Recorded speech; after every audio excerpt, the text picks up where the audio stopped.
엊그제 보니까 네팔에서 그야말로 그 폭동이 벌어졌던데 역사책에 나오는 고전적인 왜 그 가난한 사람들이 부자들을 때려잡자라고 일으키는 그 폭동 있죠. 네. 그 양상이 거의 완전히 그렇더라고요. 아 그래요? 예. 이런 일들이 꼭 네팔에서만 있으라는 법이 없다. 이건 어떻게 될지 몰라요, 정말 미래. 네. 저 이런 일 안 벌어졌으면 좋겠어요. 안녕하십니까 증시학도 TV 시청자 여러분, 투자자 여러분 반갑습니다. 여러분이 기다리시는 코너죠. 우리 도기 아카데미. 도기 원 아카데미의 강력한 라이트 훅 홍기빈 글로벌 정치경제연구소 소장님 모셨습니다. 어서 오십시오. 예, 안녕하세요. 네, 안녕하십니까. 예, 오랜만입니다. 개업을 축하드립니다. 네, 감사합니다. 재작년에 홍기빈 선생님의 어너더 경제사 1, 2 하고 이제 3편이 우리 홍기빈 선생님의 게으름으로 인해서 아직 안 나오고 있는데 그 1, 2를 쓰시고 하신 말이 우리는 지동 없는 항해를 시작했다. 이런 말씀을 하셨는데 트럼프가 나오면서 홍기빈 선생님의 주가를 확실히 올려주셨다. 우린 지금 어디에 있고 우린 무엇인가, 우린 어디로 갈 것인가를 진짜 혼동스럽게 우리 트럼프께서 해주셨다. 예. 근데 이제 여러 가지 의미가 있는데 예. 미국적으로 보면 여전히 지지율이 45%가 넘게 나와요. 예. 45%면 굉장히 높은 지지율을 미국 기준으로는 유지하고 있다. 사실 놀랍죠. 예. 그렇게 보여지고 그러니까 상당히 많은 사람한테 먹히는 것이고 각국 정부들이 빚은 너무 많은데 예. 이 빚 문제 해결을 해결할 방법이 아무리 봐도 안 보이는 걸. 예, 그렇죠. 예. 세상에 돈은 많고 예. 나라에 돈은 없고 예. 그래서 가난한 사람을 돌봐줘야 되는데 돈은 없고 근데 세상에 돈은 많아. 예. 소수가 다 갖고 있어. 음. 여기에 AI가 등장해. 더 강화될 것 같아. 예. 그럼 채권 발행 계속해야 되고. 예. 그럼 끝없이 반응할 수 있을까? 예. 이 상태로 계속 가는 거예요? 굉장히 큰 질문을 던지셨으니까 요거를 그 세 갈래로 한번 잡아서 얘기를 해볼게요. 제일 먼저 그러니까는 지금 채권 문제랑 이 국가 부채 이 문제 얘기를 하셨고 그 다음에 세상이 한쪽에서 막 흥청흥청하면서 경제가 막 뜨거워지고 자산시장 뜨거워지는 얘기가 하나 있고 세 번째로는 사람들은 뭐 굶주리기도 하고 심지어 그러니까 굉장히 살기 힘들어서 불평등이 심해지는 요 세 가지 꼭지를 하나씩 좀 얘기를 해볼게요. 우선 국채 문제 저도 굉장히 관심 있게 보고 있는데 지금 미국의 국채 그러니까 한 30년물 장기 국채 금리 같은 건 지금 뭐 거의 종잡을 수가 없게 돼 있잖아요. 이게 지금 미국뿐만 아니라 프랑스도 그렇고 어느 나라든 지금 국채가 문제인 게 이렇게 얘기해 보죠. 우리가 보통 폰지 금융이라고 그러면은 뭐 여러 가지 정의하는 법이 있지만은 이 소실점이 안 보인다. 그러니까는 이게 어느 정도 시간이 지나면 이렇게 만나가지고 이렇게 이렇게 해결이 된다는 전망이 보여야 뭐 롤오버를 하든 뭘 하든 뭐 이게 그야말로 이게 견적이 나오는데 시간이 가면 갈수록 이게 벌어지게 생겼다. 그쵸. 격차가 더 커지게 생겼다. 그렇죠. 이렇게 되면은 이게 실제로 30년 후의 위기가 바로 지금의 위기로 되는 거잖아요. 왜냐면 지금 봐도 30년 후에 망할 게 틀림없다라고 보면은 그게 바로 30년 후의 문제가 아니라 바로 지금의 문제가 되는 거니까 지금 그런 상황이잖아요. 그러면 왜 이게 소실점이 안 보이느냐라고 하는 건데 여러 가지 원인이 있는데 한 가지 대표적인 것만 지금 생각을 해볼게요. 인구 구조의 변화가 굉장히 주목할 만한데 노인들이 너무 많아지고 노령화라고 하는 건 어느 나라나 다 벌어지고 그렇죠. 있으니까 모든 선진국이 겪고 있는 문제죠. 이걸 불러치든 맺히든 결국 이거는 국가 재정의 팽창으로 나타날 수밖에 없어요. 그런데 이제 이거를 할 수 있는 그러면 국세가 더 들어오게 돼 있는 어떤 그 메커니즘이 있느냐. 그러려면 경제가 성장을 해야 되는데 선진국의 지금 잠재 성장률 아마 OECD 국가들이 아마 잠재 성장률 평균이 1% 조금 넘나 그럴 거예요. 그리고 그것도 계속 지금 떨어지고 있기 때문에 2040년 정도가 되면 잠재 성장률이 0에 수렴할 거다라고 하는 게 보통 장기적인 전망이거든요. 그럼 잠재 성장률은 떨어지지 먹여 살려야 될 그 노령 인구, 비경제 활동 인구는 많아지지. 그렇게 되면은 이거는 뭐 정치적인 이념의 문제도 아니고 뭐 전쟁의 문제도 아니고 꼼짝없이 보이는 거거든요. 다가오는 코뿔소죠, 그야말로. 그러니까 여기서 이 지금의 현재의 재정 구조, 지금의 재정 구조라고 하는 게 사실 그 2차 대전 이후에 틀이 만들어진 다음에 그 다음에 80년대 그 이른바 신자 유지를 거치면서 한번 바뀌는 것 같았습니다만은 크게 근본이 바뀐 건 아니거든요. 지금에 있는 재정 구조가 이 뻔히 보이는 이 여러 가지의 구조적인 원인으로 봤을 적에 이거는 그냥 피할 수가 없다. 그냥 파멸로 가는 거다라고 네. 하는 것 하나밖에 이거밖에 안 보여요. 이거를 해결하려면 그럼 증세를 해야 되잖아요. 그렇죠. 그러니까 근본적으로 재정 구조를 바꾼다라고 음. 하는 거는 증세를 하고 그다음에 국가 지출의 방향이라든가 속도라든가 이거를 다 근본적으로 바꿔야 되는데 이거는 말도 못할 정도의 정치적인 압력을 부딪히게 돼 있죠. 이번에 프랑스에서 나타났지 않습니까? 예. 프랑스와 바이로 총리 바로 지금 아웃됐거든요. 예, 예. 증세하겠다고 예, 얘기하자마자. 그렇죠. 네. 예. 바로 아웃입니다. 그건 네. 누가 참습니까? 그리고 이번에 그 트럼프가 대통령이 된 다음에 사람들이 그러면 뭐 1930년대 같이 하는 거 아니냐 그러는데 딱 하나 세금에 있어서만큼은 다 깎아주거든요. 그렇죠. 예, OBBA. 예. 네, 오빠법이 오빠법 보면은 네, 한 그렇죠. 10년간 뭐 300억에서 한 8억 달러 적자가 더 추가되죠. 그게 이제 일론 머스크하고 이제 트럼프하고 갈라지게 된 이제 여러 가지 문제가 있습니다만은 결정적인 계기 하나가 그 증세 문제였단 말이에요. 네네. 국가 재정 적자 문제인데 네. 이걸 손을 안 보겠다라고 이거를 증세를 안 하겠다라고 미적거리면은 이제 미스크는 그거 참을 수가 없다 뭐 이렇게 된 네네. 건데 쉽지 않은 게 아니라 제가 볼 때는요 불가능해요. 증세는 어떤 조건에서만 가능하냐면은 네. 혁명이 나거나 전쟁이 벌어져야 돼요.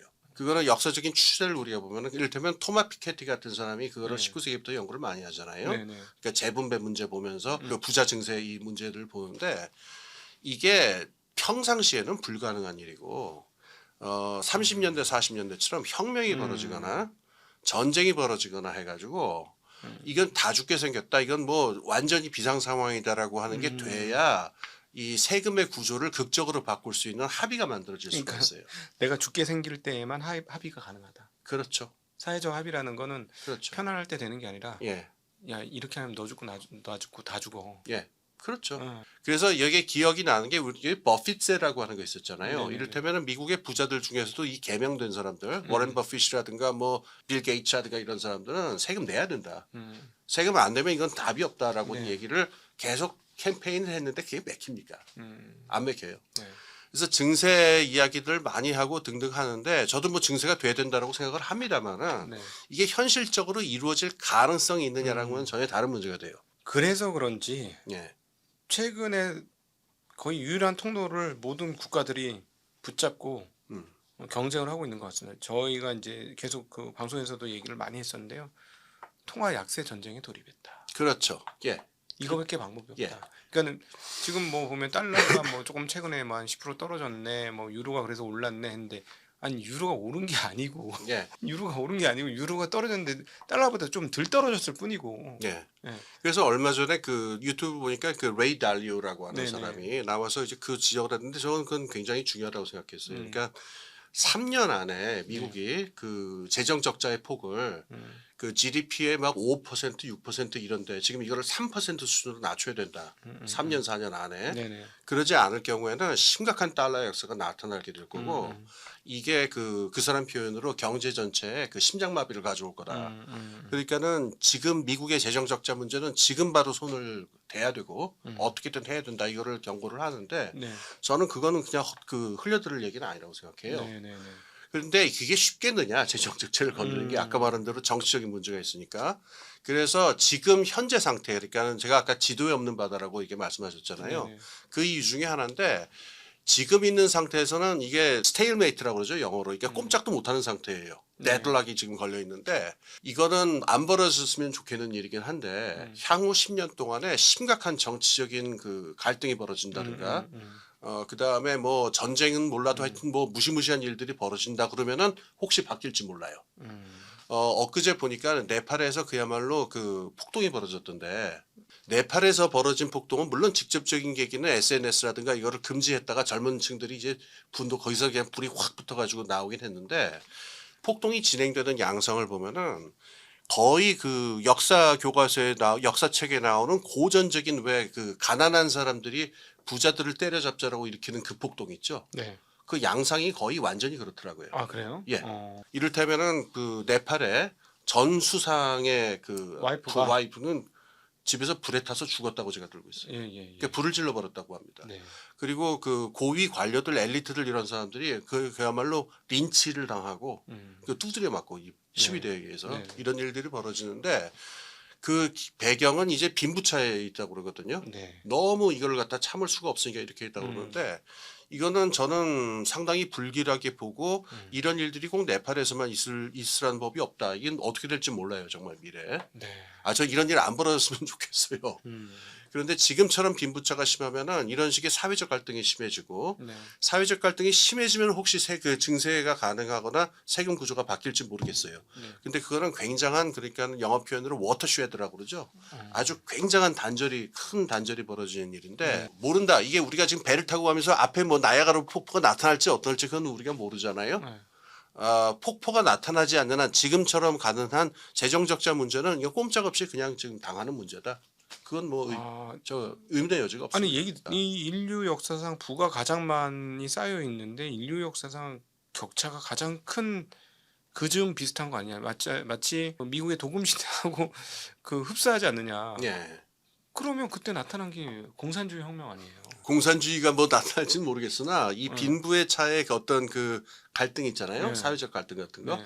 참고로 네팔이라는 나라가 이렇게 작은 나라가 아니에요. 네. 인구가 상당히 많고 이게 나라가 사회 구조라든가 이게 그래도 상당히 안정이 돼 있던 나라인데 이 나라에서 지금 이 정도 빈부차 때문에 이 정도의 사회적 갈등이 벌어졌다는 거 이거 그냥 넘어갈 일은 아니거든요. 예. 관심 있는 분들은 네팔 사태를 네, 좀 네. 많이 보셨으면 좋겠어요. 아니 그러니까 이게 지금 선진국이야 뭐 치안이나 이런 시스템 잘 돼 있으니까 쉽게 이러는 일이 없겠다 했는데 지금 프랑스만 해도 뭐 경찰 병력하고 군인 병력이 8만 명이 나와서 그럼요. 예. 깜짝 놀랐어요. 와 선진국에서 무슨 8만 명의 경찰 군인을 내보내서 그래서 지금 재정 적자 같은 게 문제가 돼가지고 나중에 틀림없이 벌어질 일인데 네. 노인들 연금에 분명히 개혁을 하겠다면서 손을 손을 댈 댈 거예요. 거다. 어느 나라든 예를 들어 뭐 한 지금보다 줄이든가 아니면 예. 늦게 받던가 예. 뭐 그렇게 되겠죠. 분명히 손을 댈 텐데 이게 어느 정도의 사회적 파장을 일으킬지 네. 그거는 뭐 프랑스 따로 있고 한국 따로 있고 네팔 따로 있고 그런 거 아닙니다. 어디에서나 그건 문제가 벌어집니다. 네. 그래서 요 문제가 하나 있고 그럼 그동안 이 풀린 돈 다 어디로 갔느냐라고 하는 건데 지난 30년 40년의 특징이 뭐냐면은 다 자산시장으로 갔어요. 그렇죠. 산업이 이렇게 일어나는 거 아닙니다.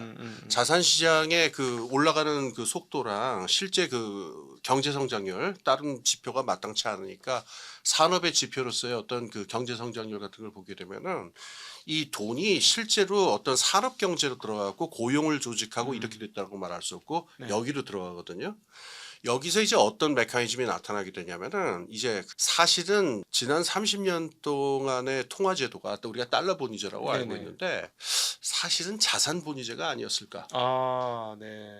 어떠냐면은 우리가 공식적으로는 중앙은행에서 찍어낸 화폐, 그러니까 그 고성능 화폐 이걸로 결국은 지급 결제를 최종적으로 하게 돼 있고 거기서 이제 신용이 파생되는 걸로 알고 네. 있잖아요. 그리고 이 중앙은행이 가지고 있는 그 만들어낼 중앙은행과 은행 시스템이 만들어내는 통화 발행의 능력의 기초에는 국가가 걷어들이는 세금이 있다. 이렇게 그 그렇지. 공식적으로는 이 시스템이 만들어져 있는데 실제 현장에서는 어떤 일이 벌어지냐면은 은행이나 유동성을 창출하는 기관들이 이거는 은행뿐만은 아닙니다. 거의 모든 금융기관은 다 금융 유동성을 창출할 수 있는데 유동성을 창출하는 근거가 뭐냐면은 어떤 자산을 취득을 해가지고 그 자산을 빵빵하게 가지고 있다 그러면은 우리 자산이 커져 있으니까는 또 부채를 발행한다. 또 부채를 발행한다.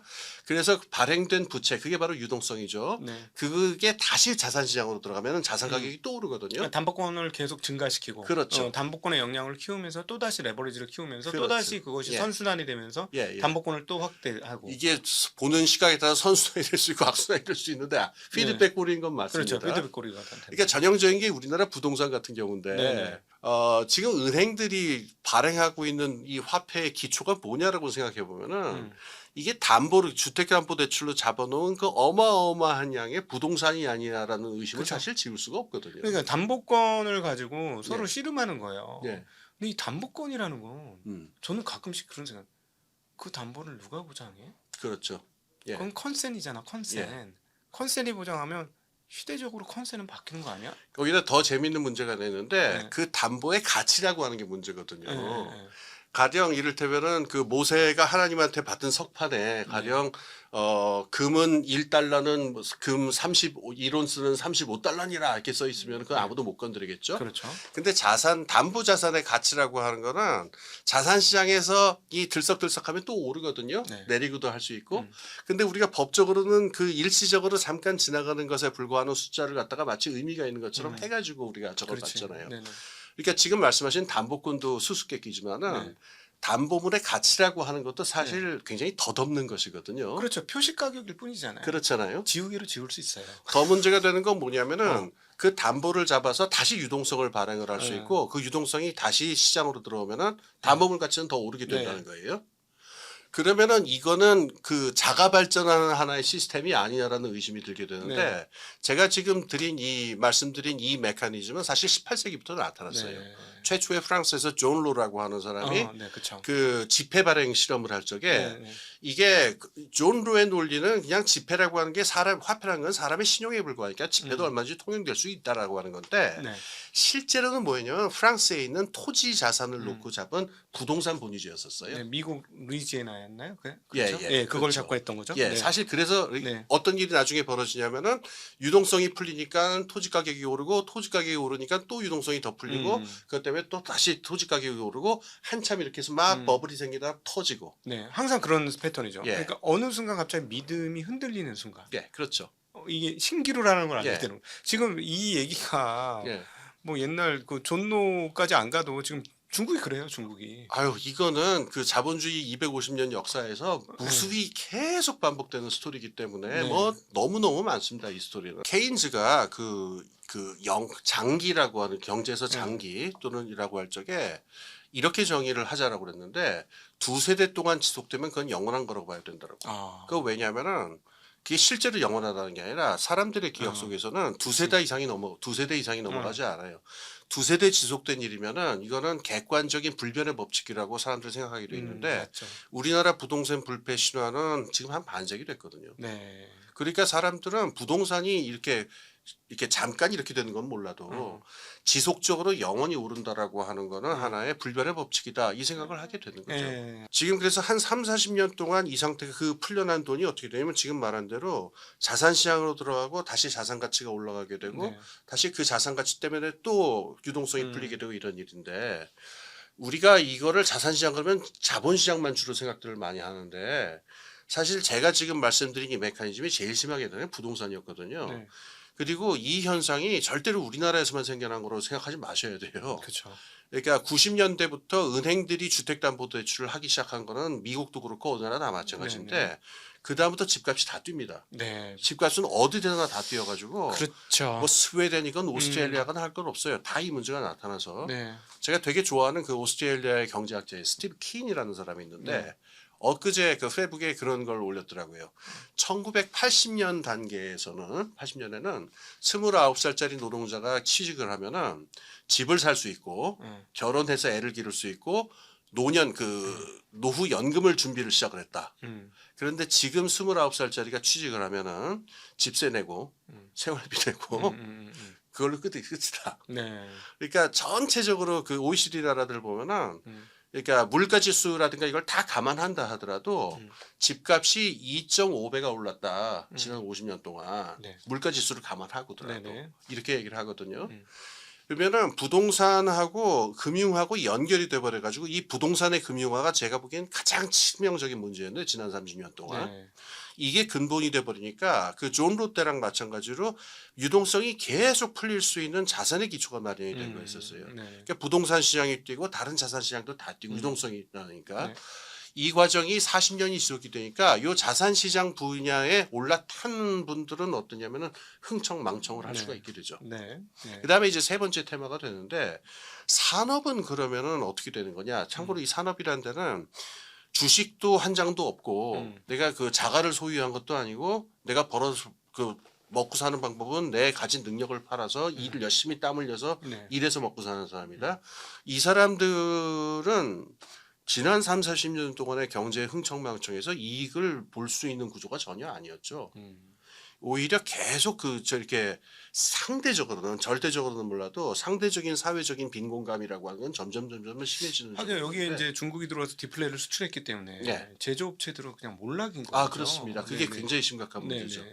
원래 각본은 이랬을 거예요. 90년대 그 세계화가 시작이 될 적에 그 서방에 있는 자본주의 세계의 지도자들이 갖고 있었던 원래 각본은 지구화를 해가지고 전 세계 시장을 트고 그래서 어느 정도 되면은 서구에 있는 자본들 중심으로 대기업의 인수합병이라든가 이걸 통해 가지고 시장 구조를 단순화해서 독점적 시장 구조를 만든 다음에 이걸로 이제 물가를 올린다 이런 계획을 생각이었을 텐데 중국이 그 말을 듣나요? 네. 계속 물건 찍어가지고 펼치죠. 그 다음에 인수합병도 못하게 자본시장 다 막아버리죠. 네네네. 그러니까 디플레는 계속 수출이 되니까 이 물건 가격이 네. 그리고 시장 구조가 그렇게 만들어지는 것도 아니고 그러니까 이 산업 경제의 흐름이라고 하는 거는 지구화가 시작이 될 때 애초의 계획과는 상당히 벗어난 방향으로 가게 되었다. 네. 이런 얘기가 되겠죠. 그래서 지금 있는 빈부의 격차라고 하는 거는 그냥 아주 그 누구의 눈에도 명확하게 드러난 건데 비즈니스 그 웨블린 강의를 들으셨으니까 그 웨블린이 비즈니스라고 부른 그 자산 시장 부분에 올라탄 사람들하고 그렇지 못하고 그냥 땀 흘려서 일할 수밖에 없는 사람들하고는 운명이 이렇게 갈린 거예요. 이미 30년 전부터 갈리기 시작해서 지금 여기까지 온 거죠. 근데 이래서 이게 첫 번째 문제로 다시 돌아갑니다. 이렇게 해서 그러니까 비즈니스 자산시장 세계와 인더스트리, 그러니까 산업 세계가 이렇게 찢어지는 거는 자본주의에서 계속 반복되는 역사였는데 네. 이걸 최종적으로 해결하는 부분은 대부분 국가였어요. 국가가 다시 그러면 재분배 정책을 해서 복지를 늘리기도 하고 네네. 아까 말한 대로 세금을 걷어가지고서 복지를 늘리기도 하고 산업 정책을 펼쳐서 일자리를 만들기도 하고 이런 일들을 국가가 했었는데 네. 국가가 지금 손발이 묶여 있단 말이에요. 그러니까 재정 여기서 문제 이제 때문에. 민주주의 문제가 그렇습니다. 분명히 그래서 등장할 수밖에 없는데 예를 예. 들어 사실은 세금이라는 건 큰 틀에서 보면 재분배 장치인 거잖아요. 예. 나의 어떤 욕망을 채우기 위해서 열심히 일하는 이 구조가 예. 산업 사회를 굉장히 빠르게 발전시켰고 예. 그게 자본주의가 공산주의와 경쟁에서 이길 수 있는 예. 대목이 됐던 거고 예. 그건 인간의 어떤 성장하고 싶은 근원적 욕망을 건드려서 예. 그것이 이제 사회 전체 발전으로 이행되게 한 거. 예. 그래서 그 사람들이 더 많은 캐시를 갖게 된 거. 이것까지는 문제가 아닌 것 같아요. 예. 근데 이게 이제 구조화를 시켜서 이 사람들이 이걸 구조화시켜서 말씀하셨던 자산 시장으로 이걸 넘기면서부터는 예. 좀 더 이 그 속도가 굉장히 빨라지고 쉬워졌죠. 예. 예. 사다리 걷어차기가 된 거예요. 예. 사다리를 가지고 여기까지 못 올라온 사람들은 이제 그냥 바닥에 놓여져 있는 그렇죠. 거고 여기까지 올라와서 사다리를 한 번 더 올리는 사람은 엘리베이터 타고 쫙 올라가는 거고 예. 이렇게 되니까 이렇게 쫙 벌어지고 근데 이게 벌어져 그 벌어진 것 자체는 문제는 아니야. 왜냐하면 열심히 산 사람들이 리턴을 더 많이 받아야 사회가 더 잘 돌아가고 뭐 게으르게 산 사람은 이 사람들보다 조금 못 살아. 뭐 이 메커니즘 자체가 문제가 아닌데 이게 과도하게 되면 엘리베이터 타고 가는 건 아닌 거니 예. 그때는 빼서 예. 다시 계단을 올라가 하고 빼서 요 어려운 사람한테는 넌 능력 있는데 능력 발휘를 못하니까 먹고 살긴 해줄게 예. 하고 좀 주고 이거를 이제 재분배를 해줘야 되는 건데 예. 이게 민주주의로 인해서 끊어진 겁니까? 연결이 되는 겁니까? 여기서 그러니까 지금 뭐 어느 정치학자도 잘 이 문제를 안 건드리는데 제가 보기에는 아주 근원적이고 심각한 질문이 하나 있어요. 네. 제가 그 질문을 드릴 테니까 한번 답해 보세요. 굉장히 말문이 막힐 텐데 불평등을 해소하고 빈부의 격차를 해소하는 게 민주주의의 과제예요, 아니에요? 지속 가능을 위해서는 과제죠. 지속 가능을 위해서. 근데 민주주의라고 하는 것의 고전적인 의미를 따지면 그냥 다수의 지배 그리고 네. 법적 지배 그렇지. 다수의 이런 지배죠. 거잖아요. 예. 이렇게 한번 말씀드려 볼게요. 민주주의는 근데 많이 가지고 있는 분들의 권리도 지켜줘야 되는 거 아닙니까? 그것도 중요하죠. 그러니까 막 예. 그렇게 세금 막 올리고 증세 막 하고 이러는 네. 거 이건 민주주의에 어긋나는 거예요, 합치하는 거예요. 이거는 개인의 인권을 어디까지 허용할 거고 네. 개인의 자유를 어디까지 허용할 거냐는 사회적 합의에 따라 다른 거죠. 지금 말씀하신 거에 제가 그 반론을 가하는 건 아니고 네. 제가 재밌는 건 뭐냐면은 이미 말이 꼬이기 시작하시죠. 네네. 네. 잘 모르겠죠. 네네. 바로 이거예요. 민주주의라는 말의 모호성 때문에 그렇습니다. 요 말 조금 설명을 할게요. 네. 현대 민주주의에는 그 연원이 세 가지가 있는데 하나는 우리 모두 잘 알고 있는 그 고대 그리스 아테네에 있었던 그 고전적 민주주의가 네네. 있고 두 번째, 세 번째 연원이 있는데 이게 좀 모순이 돼요. 두 번째 연원은 로마의 공화정이었고요. 네. 공화주의였고 세 번째 근원은 그 17세기 영국에서 나타난 자유주의 입헌주의예요. 네. 이 공화주의, 자유 이 세 가지가 합쳐져서 현대 민주주의가 만들어졌는데 여기 어떤 모순이 있냐면은 공화주의적인 정신에서 보면은 공화국 내에서 소득 격차, 자산 격차가 7, 8배가 벌어지면 이게 무슨 놈의 공화국이냐. 그래서 로마는 공화정 때에도 그 빈부격차가 무지무지하게 심했는데 네. 공화정 체제에서 보면은 어느 정도 이상의 빈부격차를 용납할 수 없다는 논리가 안에 들어 있어요. 네. 우리가 그래서- 공화해야 되니까. 그렇죠. 함께 잘 지내야 네, 되니까. 나라가 우리 모두의 것이니까 네, 네. 어느 정도 이상 빈부격차는 벌어질 수 없다. 그래가지고 그거를 토지 개혁을 하려다가 뭐 망하기도 하고 뭐 난리가 납니다. 그게 로마 공화정의 역사였는데. 그러니까 우리가 지금 보고 있는 민주주의의 의미를 공화주의에 가깝게 해석을 한다면 지금 말씀하신 대로 어느 정도의 이상의 빈부격차는 해소하는 것이 민주주의의 임무다라고 하는 얘기 나올 수가 있어요. 네. 근데 여기서 굉장히 반대되는 또 하나의 흐름이 있는데 17세기, 18세기 영국에서 자유주의, 입헌주의가 나오게 된 계기는 뭐냐면은 영국 왕이 함부로 부자들 재산을 막 건드리니까 이게 왕이면 다냐. 우리에게는 인권이 있다. 왜 우리의 네. 제소유권을 건드리느냐라고 하는 게 현대 민주주의의 또 중요한 기초란 말이에요. 네네. 이 관점에서 보자면은 소유권 관점. 예, 소유권 관점. 이 자유주의, 입헌주의의 관점에서 보자면은 뭐 격차를 해결하기 위해서 부자들 세금을 많이 걷는다든가 국채를 막 발행한다든가 이 용납이 됩니까? 안 됩니까? 그렇지. 내 자유를 건드리는 거니까. 안 되죠. 그렇죠. 네. 자유를 침해하는 거니까. 네네. 그러니까 지난 3, 40년 동안 정치 담론이라든가 정치 철학에서 나오는 얘기들을 보면요. 똑같은 민주주의라고 하는 걸 빌어서 네. 좌파에서는 그러니까 빈부격차를 해소해야 된다는 주장을 계속 민주주의 이름으로 해왔고 네. 우파에서는 그러니까는 부자들의 재산을 건드리면 안 된다라고 하는 얘기를 또 민주주의 이름으로 해왔어요. 네. 한마디로 민주주의라는 말이 너덜너덜해져 버렸기 때문에 네네. 이 민주주의라는 원칙에 호소한다고 해서 지금 답이 나올 만한 상황이 아니란 말이에요. 네네. 그러니까 어떻게 되느냐. 민주주의에 대한 가장 원시적이고 무식한 해석이 지배하게 되는데 다수의 지배. 네네. 그걸 우리가 포퓰리즘이라고 하죠. 그 다수가 이제 숫자적인 다수도 있지만 예, 돈의 다수도 있지 않습니까? 예, 예. 돈이 많은 사람이 지배하기도 하잖아요. 그렇죠. 그러니까 네. 이 포퓰리즘이라고 하는 거는 네. 역사적으로 보면은 처음에는 다수 대중의 움직임인 것 같지만은 네. 시간이 지나면은 힘 있고 돈 있는 권력자들에 의해서 네. 이리저리 조종되는 걸로 끝나는 경우가 대부분이거든요. 그리고 또 지금 사실은 따지고 보면 네. 제가 이제 주식시장에 있지만 네. 주식시장에서 참여를 하고 있지만 최근에 정치권들이 주식시장을 통해서 이제 인기를 얻고자 하는 거는 욕망의 정치학이죠. 예, 이건 예. 욕망을 건드리는 거죠. 그렇죠. 사람들이요. 예. 예. 그럼 지금 슬슬 얘기가 이제 그 트럼프로 오게 되는 거죠. 예. 네. 왜 트럼프 정권을 보면은 미국 사람들 상당수는 트럼프야말로 민주주의의 적이라고 얘기할 거고 네네. 또 미국 다른 상당수는 트럼프야말로 민주주의의 승리다라고 얘기를 할 거예요. 네. 그리고 실제로 선거 결과를 보면은 두 번째 집단이 맞는 얘기로 결론이 나왔거든요. 트럼프 이러쿵저러쿵 말이 많은데 이 질문은 피해갈 수 없어요.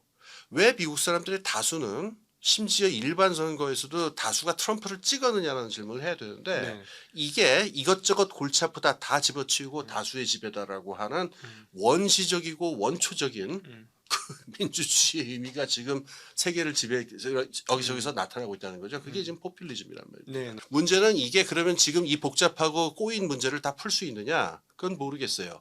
분명한 거는 뭐냐면은 이렇게 해서 등장한 정권들은 기존에 우리가 금과 옥조로 여겼던 여러 원칙이라든가 도그마들, 그다음에 교과서에 나와 있는 공식들 이걸 다 무시할 겁니다. 네. 그 트럼프가 올해에서 저한테 몇 번 충격을 줬는데 제가 우선 관세 때문에 한번 충격을 받았고요. 정말 쌍스러운 말이지만 개무식하다라는 느낌이 안 들었고 네. 두 번째로 충격을 받은 거는 우리나라고 일본한테 그랬잖아요. 너희들 우리나라에서 투자한 다음에 그 너희들 원금 회수한 뒤에는 수익금의 90% 우리가 먹겠다. 실제로 그 어떤지는 모르겠으나 좀 황당한 얘기죠. 말도 안 그게 되는. 어떻게 나일지는 모르겠는데 네네네. 근데 그 말을 꺼내놓고서 다시 주워 담을 사람들인지도 잘 모르겠어요. 네네. 그러니까 그 발상 자체가 너무너무 황당했고 그다음에 세 번째로 제가 충격을 받은 거는 인텔의 지분 10%를 가져가겠다. 삼성에도 요구할 수 있다. 아 네. 그러면은 이재용 씨 지분이 10%가 안 되는데 그럼 삼성 주인이 트럼프가 되는 거야. 막 이런 상상이 나오잖아요. 네. 그러니까 어떤 교과서라든가 상식적인 룰 같은 거를 완전히 뛰어넘는 자본주의가 나타나게 되는데 이게 바로 국가 자본주의죠. 네. 지금 그래서 어떤 쪽에서 이런 얘기를 하죠. 아, 미국이 중국화하고 있구나. 왜냐하면 예. 중국하고 싸움에서 밀리니까. 예. 근데 저희가 아는 것보다 예. 산업적 진도가 음. 훨씬 많이 나가 있어요. 아, 예. 그건 뭐 의심의 여지가 없을 겁니다. 예. 그래서 우리가 상상하는 것 이상으로 진도가 많이 나가 있어서 예. 미국의 위기감은 충분히 느낄 수 있고 예. 현재 추세로 5년, 10년이면 이 물량적으로 이게 도저히 이게 안 되겠구나 미국이. 예. 스위프트망이라는 강력한 어떤 관습 체제를 미국이 예. 갖고 있어서 끌고 가겠지만 결정하고 말씀이죠. 뭐 시간이 지나면 이 관습 체계도 어느 순간에 좀 흔들리게 생겼는 걸. 예. 이런 생각을 안 할 수 없는 산업적 격차가 발생해요. 예. 아마 그럴 거고 저가 요번에 그 우리 한국인 노동자분들 그 쫓겨났잖아요, 미국에서. 네. 이걸 보면서 전에 우리 한번 얘기했던 주제인 것 같기도 한데 미국에서 제조업 부활이 가능하냐? 네. 그 질문이 있잖아요. 그렇죠. 저는 부정적으로 봐요. 네. 요번 사태가 그걸 다시 한번 확인을 해 줬는데 음. 제조업의 부활이라고 하는 제조업이라고 하는 게 이게 사람이 몸을 갈아 넣어야 가능하거든요. 네. 근데 사람이 몸을 갈아 넣으려면은 그 공장에 들어가서 이건 아주 간단합니다. 공장 노동이라고 하는 것이 그러니까 똑같은 동작을 갖다가 똑같은 작업을 갖다가 하루에 10시간 정도를 할 각오가 돼 있어야 되는데 네. 어쩌다 하루 이틀이 아니고 네. 30년 40년을 그렇게 해야 그게 수년이 쌓이고 공장이 순탄하게 굴러갈 수가 있는데 네. 그렇죠. 사람이 이걸 참아내고 이런 인생을 살 수 있으려면요. 네. 온 마을이 필요해요. 네. 그 왜 아프리카 속담에 그런 거 있죠. 아이 하나를 키우려면 온 마을이 필요하다고. 근데 이게 제조업 노동자도 사실 그렇기 때문에 네. 이 제조업 노동을 하는 분들이라고 하는 거 하나에 그러니까는 그 영어로 트라이브라고 그러죠. 일종의 부족 같은 그런 특수한 부족 같은 분들이고 네. 이 사람들의 생활 스타일이라든가 이렇게 이게 굴러갈 수 있게 하려면은 도시나 마을 전체가 이 공장이 굴러가는 것에 그 일을 순탄하게 굴러갈 수 있는 이 그거의 역할을 해줘야 백그라운드. 되거든요. 백그라운드 역할을. 음. 근데 이렇게 해서 제조업이라고 하는 게 단순히 우리가 뭐 컴퓨터 게임에서 보면은 뭐 그냥 단추 하나 누르면 공장 하나 퍽 생기고 이러는데 돈 얼마 투자한다고 생겨나는 게 공장이 아니고 그렇죠.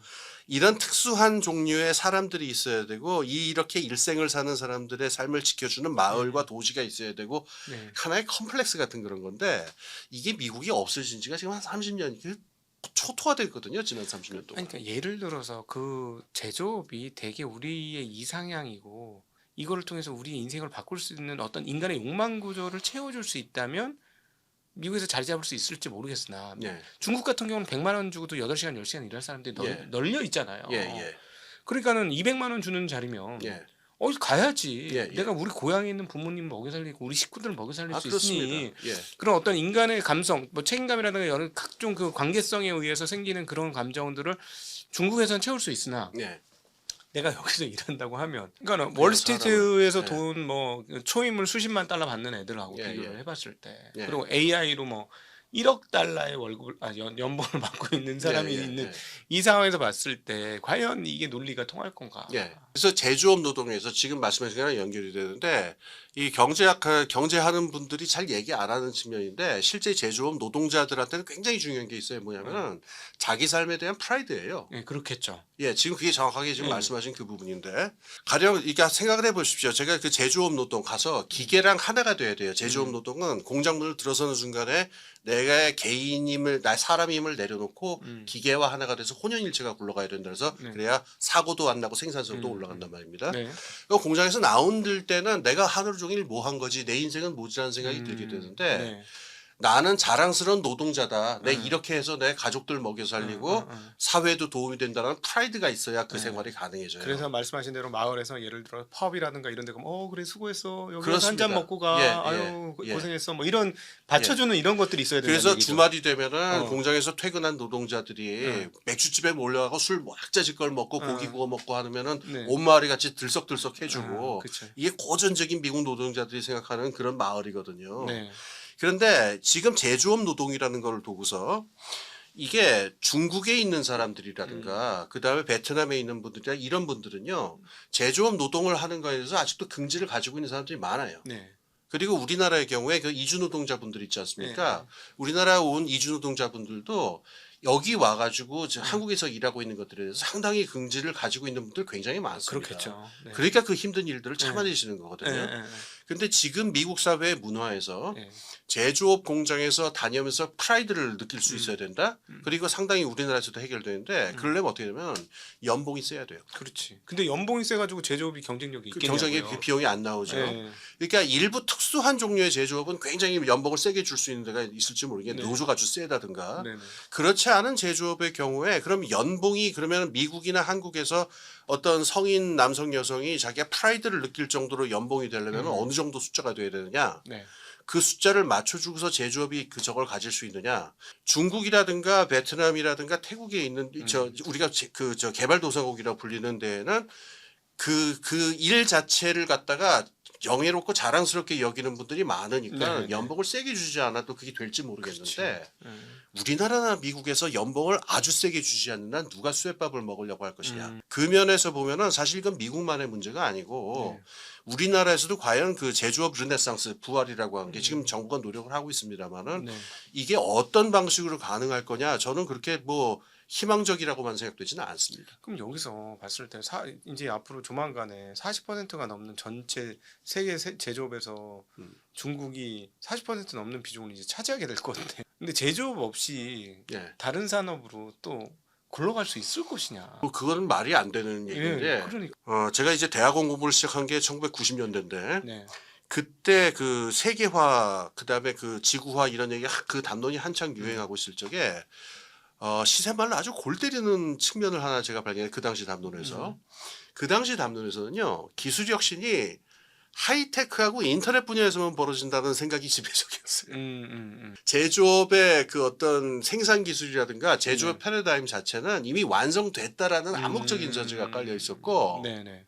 이제 기술 혁신은 인터넷이라든가 정보 산업, IT 같은 데서 벌어져 가지고 제조업은 머물러 있고 멈춰 있는 제조업을 어떻게 재조직하느냐에서 혁신이 발생하고 부가가치가 발생한다는 게 90년대 경제학을 거의 지배하던 담론이었기 때문에 네. 항상 그 혁신 그리고 이 부가가치하면 인터넷하고 소프트웨어 이 얘기만 했어요. 네네.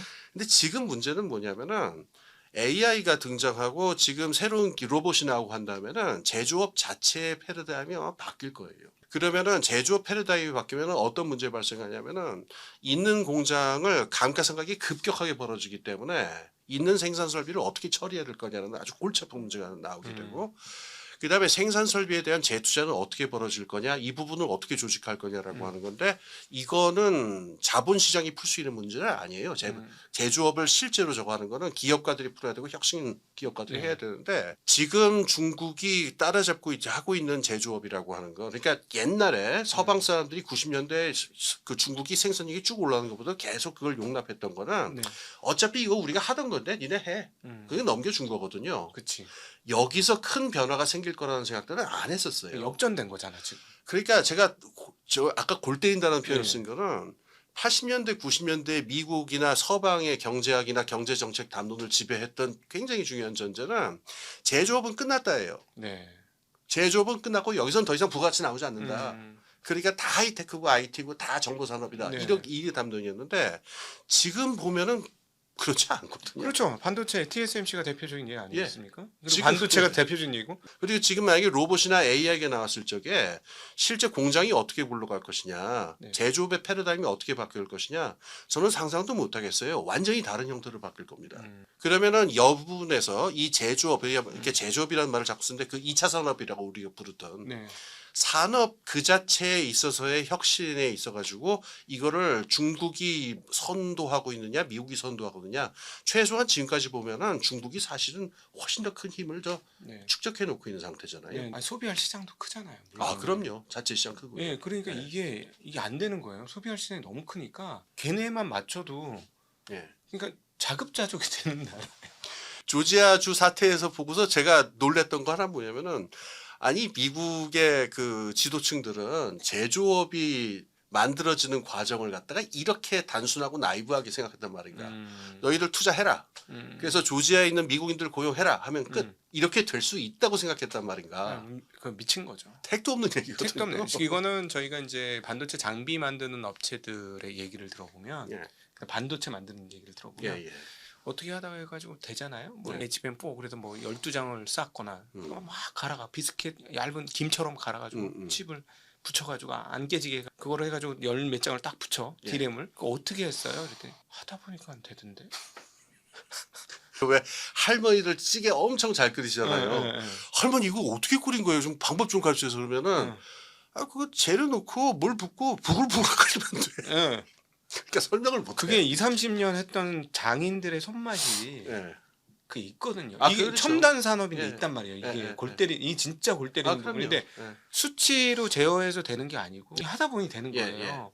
그럼 이거는 그 뭐 제조업에서의 안목지라고 하거든요. 예, 예. 그 implicit knowledge라고 그래가지고 그래서 이거는 대체가 안 되고 자동화가 안 되는 부분이다라고 그랬는데 네. 지금 인공지능이 나오면서 네. 이 부분도 그 네. 장인들이 가지고 있는 손맛이라고 하는 거 있잖아요. 예, 예. 이 부분도 인공지능이 카피할 수 있을 것이다라고 하는 얘기들이 지금 나오거든요. 그건 믿음 아닌가요? 그게 될지 안 될지는 저도 잘 아, 모르겠어요. 근사치까지는 가겠죠. 예.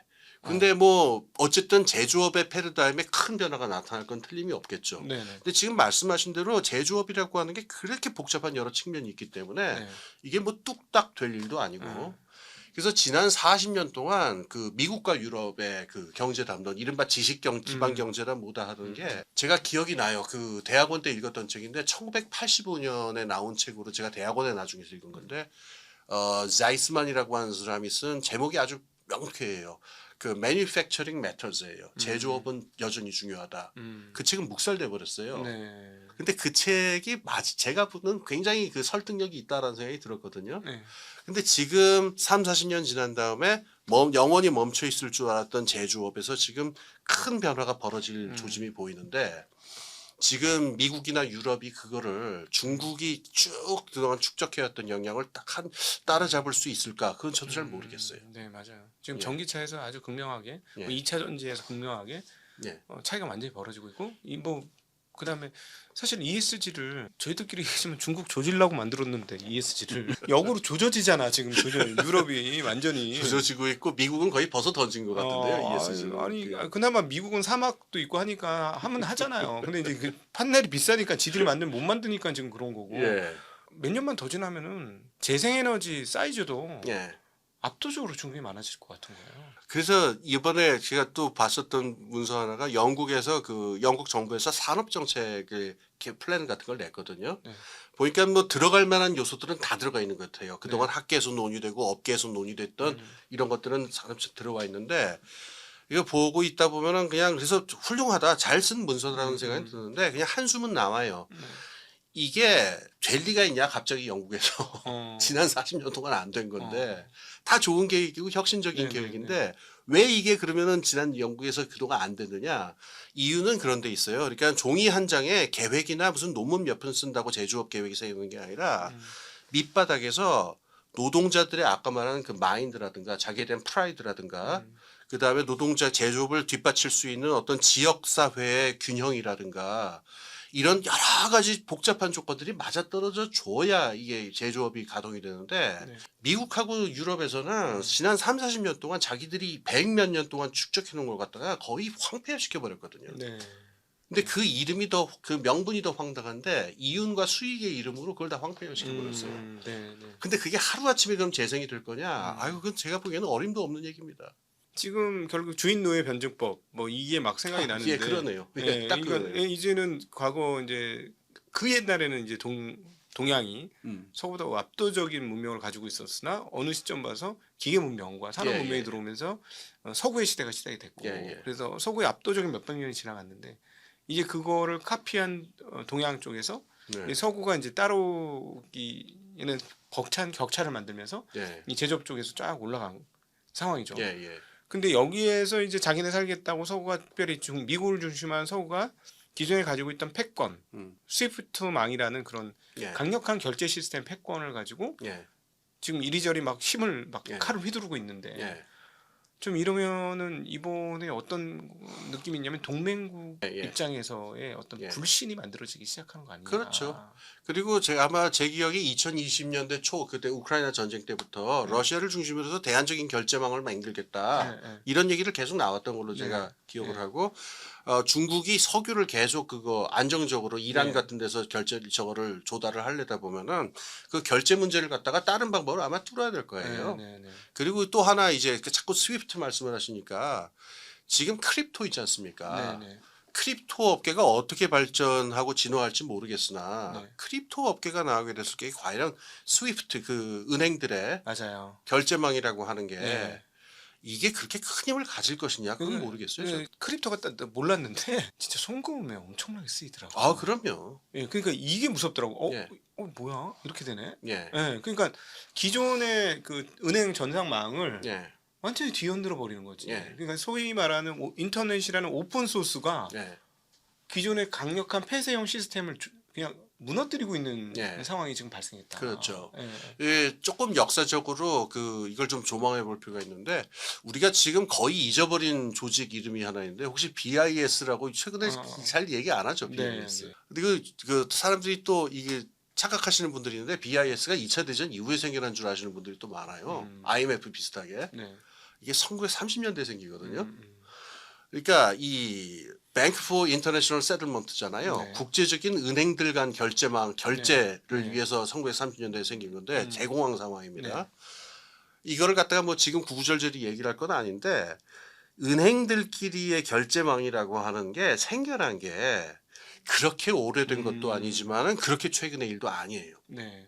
그러면은 요 대공황 때부터 시작해서 은행들이 결제망을 주게 되고 이게 은행의 권력을 전 세계적으로 어떻게 키우게 됐는가 네. 요걸 좀 음미해 보실 필요가 있는데 크립토가 출현을 하면은 일단 비트코인이 나올 때부터 그 명분 자체가 은행 화폐의 독점적 권력에 도전하겠다는 그렇지. 것에서 시작을 했고 예.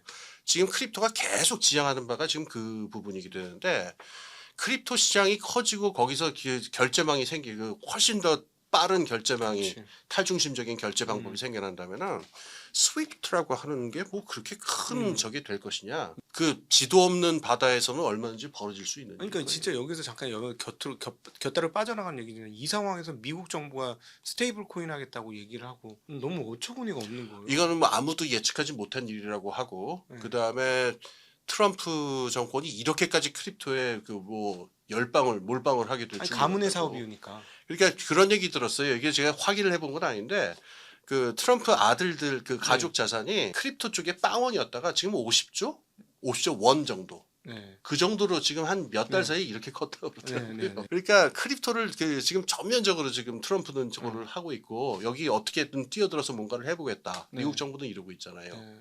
예. 그러니까 너무 웃긴데 이거 나오셨는데 갑자기 제가 너무 궁금한 게 있어갖고 오늘 약간 뒤쪽으로 약간 저 때문에 중구난방 되고 있는데 양해를 부탁드리면서 미국이 저렇게 했는데 미국이 사실상 건드린 거 다 약소국들만 건드렸어.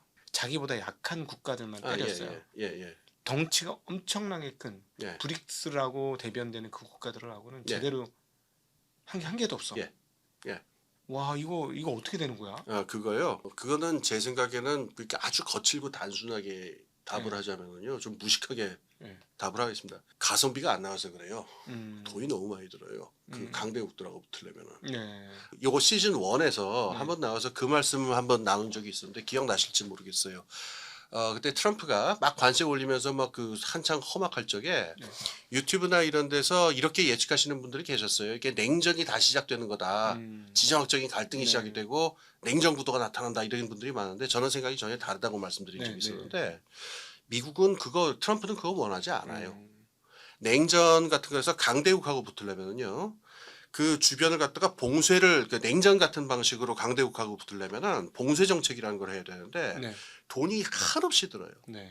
그러니까 군사기지를 여기저기에 배치해야 되고 그걸 유지해야 됩니다. 그렇겠죠. 그리고 군사기지가 있는 나라들한테는 지원을 해줘야 등등을 해야 되는데 러시아하고 대립하고 중국하고 그렇게 대립해서 냉전식의 방식을 택하게 되면은 그게 들어가는 돈만큼의 수익이 있겠느냐. 그렇지. 그렇지가 않거든요. 안 나오죠. 차라리 어떻게 하는 게 더 편하면은 좀 쌍스러운 일본말 써서 죄송한데 딱 요때 쓰는 말이라서 너희들 나와버리 알아서 해라. 안 건드리겠다. 냉전이라고 하면 그게 아니에요. 너 이 이상 나와버리 넓히면 죽여버릴 거야라는 게 그게 봉쇄거든요. 그게 아니고 너 나와버리 뭐 니네 알아서들 챙겨라. 나는 내 나와버리를 지키겠다. 대신에 내 나오버를 건들면 죽어. 그렇죠. 그리고 최고의 맹주는 여전히 나다. 너희들은 내 꼬붕이다. 내가 뭐 부르면 와가지고 저거는 해야 된다. 이런 식의 논리로 아마 나갈 거다라고 저는 봤거든요. 이걸 듣다 보니까 갑자기 1대1로가 왜 했는지가 좀 이해가 또 되네. 그래요? 아프리카에 애를 엄청 쓰잖아요. 아 그럼요. 예. 아프리카가 예를 들어 의미 있는 수준으로 성장을 하면은 아 그렇죠. 뭔가 되겠네 이쪽은. 근데 거기도 그 유럽의 기득권이 있기 때문에 만만치 예. 않은데 중국이 이제 유럽 기득권을 뚫고 들어가려고 네. 굉장히 공을 들이고 있죠 아프리카에다가. 그러니까 자체적인 세계가 하나 만들어지네. 그렇게 하려는 게 1대1로에 담긴 저거죠. 예. 예. 그러니까 중국은 그걸 예전부터 그 계획을 하고 네. 유라시아 전체 아프리카까지 연결을 하겠다. 네. 생각을 많이 했었죠. 그렇군요. 근데 어쨌든 저는 이제 오늘 홍김 선생님하고 여러 가지 다양한 얘기를 하다 보니 저희 이제 자산을 건드리는 입장에서 아, 통화 가치는 이제 날아가는구나. 더 이상 막을 수가 없겠다. 통화 가치 떨어지는 건. 예. 그러니까 뭐 이런 예측은 저 위험할 음. 텐데 제가 이제 제 유튜브 채널 홍기빈 클럽이라고 요새 지금 잠깐 지금 휴업을 하고 있는데 조만간 시작을 할 겁니다. 다음 주 정도부터. 근데 홍기빈 클럽 첫 번째 영상이 뭐였냐면은 지난 40년 동안의 금리의 추세, 세계 그 미국 금리의 추세였는데 놀랍습니다. 1954년부터 2022년까지 계속 떨어졌어요. 우하양. 네. 예, 우하향했어요. 네. 그래서 어디까지 갔냐면은 바닥을 뚫고 마이너스 금리까지 갔거든요. 네, 사실상 네. 실질적으로. 그럼 이제부터는 어떻게 되는 일만 남은 거냐? 올라갈 일만 남았다라고 보는 게 맞지 않나라는 생각이에요. 물론 이런 추측을 하는 건 굉장히 겁이 없는 짓이긴 한데 금리가 오르고 인플레이션도 같이 벌어지고 하는 추세가 중장기적인 추세로 나타나지 않을까? 그거는 제 생각도 그렇습니다. 현재 뭐 스태그플레이션 거의 기정사실이죠. 제가 보니까 스태그플레이션을 이기는 방법은 통화 가치 하라. 그렇죠. 그거밖에 없는 것 예, 같아. 예. 계속 그런 일 벌어질 것이고 네. 그다음에 이제 또 하나 이제 저거 하는 거는 뭐냐면은 국채 가격이 그렇게 막 출렁출렁 하잖아요. 네. 아시겠지만은 그러면은 국채 가격이라고 하는 게 모든 그 금융 자산의 벤치마크 아닙니까? 그렇죠. 밸류에이션 네, 하는 네. 쪽에 국채 가격이 이렇게 불안정해지게 되면은 이 자산 시장에서도 그래도 굉장히 여러 가지 구조 변화가 벌어질 거고 그다음에 지금 국가 자본주의라고 말하지 않습니까? 네. 시장 자체의 내부 논리가 아니고 음. 트럼프가 어떻게 하느냐, 푸틴이 어떻게 하느냐, 그다음에 네팔에서 폭동이 벌어지냐 등등의 정치 사회적인 논리에 의해 가지고 자산 시장의 구조 자체가 크게 바뀌는 일들이 이제부터 벌어지지 않을까 그런 생각은 들어요. 그러니까 옛날처럼 단순히 어떤 그 미래 그 단기 순이익의 발표를 보고 그걸 갖다가 그 교과서에 나오는 대로 그걸 네. 현재 가치로 할인을 해서 뭐 자본화 가치를 구한다 이런 식으로 굴러갈 수 있는 세상은 더 이상 이제 아니지 않을까 그런 생각입니다. 네. 네. 이건 큰 위기이기도 하고 투자가분들한테는 큰 기회가 되기도 하죠. 네, 그렇겠죠. 오늘 약간 제가 이제 일관성 없이 이 얘기 저 얘기 막 너무 오랜만에 이거 하다 보니까 너무 궁금한 점이 많아져서 이 얘기 저 얘기 막 했지만 그러나 여러분한테 드리는 인사이트는 굉장히 많은 시간이었지 않을까라고 생각합니다. 생각할 거리를 저희가 뭐 미래 예언자가 아니라서 답을 드릴 수는 없지만 현재 상황이 어떻게 왔고 그리고 여기서 우리가 생각해 볼 거는 뭐고 그리고 앞으로 나올 수 있는 가능성이 무엇이 존재하고 있는지에 대한 이야기를 나누었다라고 저는 생각하고 그건 여러분들한테 분명히 도움이 되실 거라 또 이렇게 생각을 합니다. 오늘 귀한 시간 만들어주신 어나더 경제학 3권은 언제 나오죠? 내년에 나올 겁니다. 내년에 지금 3년째 내년에 지금 준비 중에 있으십니다. 네, 우리 어나더 경제학 1, 2편 보시면 이런 흐름의 대체적인 흐름들을 파악하실 수 있으니까요. 한번 보시면 도움이 되실 것 같고 자 우리 다음번에 또 가능하면 한 달 정도 즈음에 또 우리 홍기빈 선생님 모시기를 고대하면서 홍기빈 선생님과 함께한 독일 아카데미 시간 마치도록 하겠습니다.